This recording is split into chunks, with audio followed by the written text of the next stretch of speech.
తాలోకి ఎటువైపు వెళ్ళాలి? మీరు మా గ్రామంలోకి రాకూడదు. ఎవరితో మాట్లాడుతున్నావో తెలుసా? నువ్వెవరైనా నాకు అనవసరం. తిరిగి వెళ్ళిపో, లేదంటే పంపించాల్సి ఉంటుంది.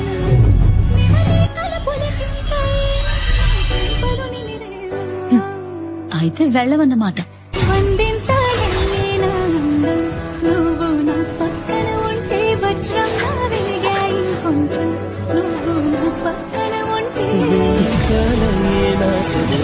నువ్వు నా పక్కన ఉంటే మంచం అవుతున్నా మరి కొంచెం నువ్వు నా పక్కన ఉంటే